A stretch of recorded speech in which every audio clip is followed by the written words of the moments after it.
तो भूपेंद्र सिंह हुड्डा ने कहा कि ईस्ट और west, home is the best, और होम में वापस आते ही चौधरी विजेंद्र सिंह ने बड़ा वार किया है बीजेपी पर। बीजेपी ने जो नारा दिया है 400 पार के आंकड़े का, उस पर कहा कि ये अजूबा ही हो सकता है वरना ये संभव नहीं है। उन्होंने साथ ही साथ ये भी कहा कि 200 का आंकड़ा जो है वो भी अगर बीजेपी पार कर ले तो वो भी बड़ी बात हो जाएगी। वहीं कांग्रेस के बैंक खाते सील करने पर भी उन्होंने निशाना साधा। जो टाइमिंग है उसको लेकर उन्होंने कहा कि साल भर पहले कराने थे, चुनाव के समय ही ये क्यों करवाया गया। और उन्होंने कहा कि हमें भय नहीं सताता, हमारे पास कोई पैसा नहीं है। वहीं निशांत सिंह के जेजेपी छोड़ने पर भी उन्होंने चुटकी ली। उन्होंने कहा कि निशांत सिंह के बाद जेजेपी का कोई निशान नहीं रहेगा।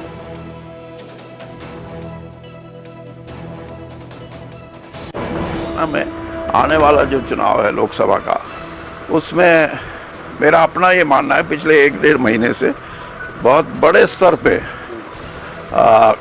जो एक हवा चल रही थी, एक एटमॉस्फेयर था भाजपा के पक्ष में, वो अब उसने अपनी दिशा बदल दी है और दिशा भी भाजपा के कार्यकलाप से बदली गई है। कांग्रेस का, अगर आपको कांग्रेस के बैंकों के अकाउंट सील करने थे तो साल भर पहले करते या चुनाव होने के बाद करते, लेकिन जिस तरह कांग्रेस के बैंकों के खाते बंद किए गए, उससे आम जनसाधारण में यह है कि ये तो बहुत बड़ी जाति है। इसी प्रकार से जो इलेक्ट्रल बॉन्ड थे, उन्होंने भी साबित कर दिया कि जितना बड़ा घपला, और वो भी इसकी नई तकनीक से, यानी इंफॉर्मेशन टेक्नोलॉजी में। लगातार मैं कह रहा हूं, मैं फिर उस बात को दोहरा रहा हूं पूरी मजबूती के साथ और जिम्मेदारी के साथ कि ये पूरा का पूरा मामला भारत की राजनीति में आजादी के बाद से लेके सबसे बड़ा राजनीतिक षड्यंत्र है। एक गहरी साजिश के तहत यह मामला बनाया गया है और इस मामले के पीछे किसी घोटाले की जांच का मकसद नहीं है। दिल्ली की प्रचंड बहुमत से चुनी हुई अरविंद केजरीवाल को गिराने और खत्म करने का मकसद है। पंजाब की प्रचंड बहुमत से चुनी हुई सरकार को गिराने और खत्म करने का मकसद है। आम आदमी पार्टी की बढ़ती हुई ख्याति को और राष्ट्रीय पार्टी का दर्जा 10 वर्षों में हासिल करने की उपलब्धि को खत्म करने की कोशिश है।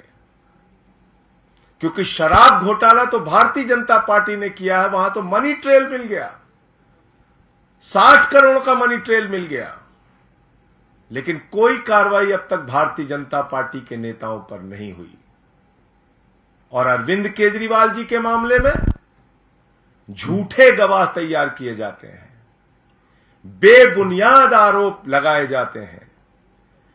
10-10 गवाहों के 10-10 बयानों को छिपाकर षड्यंत्र के तहत 2 ही बयान कोर्ट के सामने लाए जाते हैं। 10 बयानों में से 8 बयान छिपाकर मात्र 2 बयान कोर्ट के सामने लाए जाते हैं।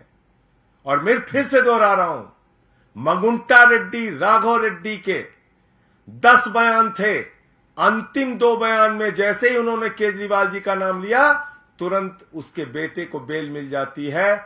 और मंगुंटा रेड्डी कौन है? आज की तारीख में वो एनडीए का प्रत्याशी है। आंध्र प्रदेश में नरेंद्र मोदी जी की तस्वीर लगा के वोट मांग रहा है, जिसके ऊपर भारतीय जनता पार्टी और ईडी ने शराब घोटाले का आरोप लगाकर उसकी जांच शुरू की थी। आज वो कैसे मोदी की तस्वीर लगा के वोट मांग रहा है? मुझे जवाब दो भारतीय जनता पार्टी के लोगों। शरद रेड्डी 12 बयान उसके लिए जाते हैं, अरविंद केजरीवाल जी के बारे में एक शब्द नहीं बोलता। अंतिम 2 बयान में बोलता है, 10 बयान में नहीं बोलता। और जैसे ही 2 बयान में वो नाम लेता है केजरीवाल जी का, उसको तुरंत बेल मिल जाती है और वो छूट जाता है कमर दर्द के नाम पे। ये राजनीतिक षड्यंत्र नहीं तो और क्या है? चंदन रेड्डी नाम के एक गवाह का कान का पर्दा फाड़ दिया गया, हाई कोर्ट में उसने अपील की। समीर महेंद्रू पे दबाव बनाया गया, अरुण पिल्लई पे दबाव बनाया गया, गवाहों को डराया गया, धमकाया गया और तब ये पूरा मामला केजरीवाल जी के खिलाफ तैयार किया गया। मैं पूछना चाहता हूं भारतीय जनता पार्टी के लोगों से, मैं पूछना चाहता हूं हिंदुस्तान की राजनीति में आजादी के बाद से लेकर अब तक की सबसे भ्रष्ट पार्टी भारतीय जनता पार्टी से और बीजेपी की सरकार से, क्या आप मुझे जरा बताइए कि जब 60 करोड़ का सीधा मनी ट्रेल तुम्हारे खिलाफ मिल गया तो तुम्हारे नेताओं से पूछताछ ईडी और सीबीआई क्यों नहीं कर रही? तो आप सुन रहे थे आप नेता संजय सिंह को, जो अरविंद केजरीवाल की पिटीशन को जो है वो खारिज कर दिया गया हाई कोर्ट के द्वारा। उसके बाद वो बयान दे रहे थे कि जो सरकार का मकसद है वो सिर्फ आम आदमी पार्टी को गिराना है दिल्ली में। तो अब एक बार फिर रुख करते हैं हरियाणा की राजनीति की तरफ। आपको बताएं कि अजय चौटाला के बयान पर अभय चौटाला भड़के हैं। उन्होंने कहा है कि जेजेपी में जो भगदड़ मची है उससे अजय हताश है और निराश है और भगदड़ को रोकने के लिए भ्रमित करने वाले बयान दे रहे हैं। ये लोग सामाजिक और राजनीतिक तौर पर नकारे जा चुके हैं। ये चौधरी देवीलाल के नाम पर कलंक है, ये सब कुछ कहा है अभय चौटाला ने। इनेलो सुप्रीमो कई बार कह चुके हैं कि ये इनेलो की ये जो जेजेपी की पार्टी है ये गद्दार लोग हैं और इन गद्दारों की इनेलो में कोई जगह नहीं है। पूरे परिवार का असली चेहरा जनता के सामने बेनकाब हो गया है। कहते थे रोजाना कि एक थी इनेलो, लोग ये कहेंगे। आज उस अजय सिंह को फिर इनेलो याद कैसे आ गई? आज वो फिर ये कैसे कहते हैं कि हमें बुलाए तो आज हम चले जाए? उनको कहो कि तुम्हारे जो बोल थे, जो शब्द तुमने बोले थे, पहले उनको ध्यान दो कि क्या कहा था। तुम किस बेशर्मी पे चले गए थे, तुमने किस तरह से इस प्रदेश को दोनों हाथों से लूटने का काम। अब जब तुम्हारा असली चेहरा बेनकाब हो गया, अब जब तुम कहीं जाते हो तो लोग तुम्हारा विरोध करते हैं, लोग तुम्हें घुसने नहीं देते, लोग तुम्हें इतनी भद्दी भद्दी गालियां देते हैं जिनको मैं भी अगर देखता हूं सोशल मीडिया पे तो मुझे भी बहुत शर्म आती है कि किस परिवार को कौन किस तरह की गाली दे रहा है। एक वक्त था कि चौधरी देवीलाल के परिवार का अगर कोई नाम ले लेता था गलत तो लोग उसका गला पकड़ लेते थे और इनकी वजह से आज सारा दिन लोग गालियां देते हैं। ऐसे लोगों के लिए इंडियन नेशनल लोकदल पार्टी में कोई जगह नहीं है। चौटाला साहब के पास भी इन लोगों की कोई जगह नहीं है।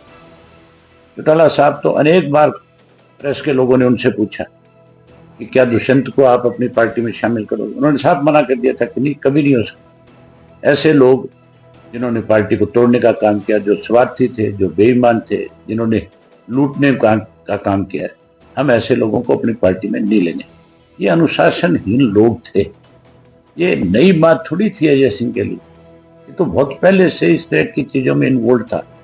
ये तो हम थे जो इसको चला रहे थे कि चलो किसी तरीके से पार्टी को चलाना है तो ऐसे लोगों को पड़े रहना। ये तो बहुत पहले पार्टी से बाहर निकालने वाले लोग थे, इन्होंने तो टिकटें बेची थी। आज इस तरह की बात कह करके अपनी भगदड़ को रोकना चाहता है। ये भगदड़ रुकने वाली नहीं है। अब कहीं जाएंगे लोगों के विरोध का सामना करना पड़ेगा। लोगों ने इनका सामाजिक बहिष्कार कर दिया, राजनीतिक तो हो ही गए खत्म, अब तो ये सामाजिक तौर पे भी खत्म है। कहीं जाकर के खड़े होने लायक नहीं, क्योंकि इन्होंने चौधरी देवीलाल को, जिस आदमी ने बहुत बड़ा नाम कमाया था, ये उस पर कलंक है। ये उसका फोटो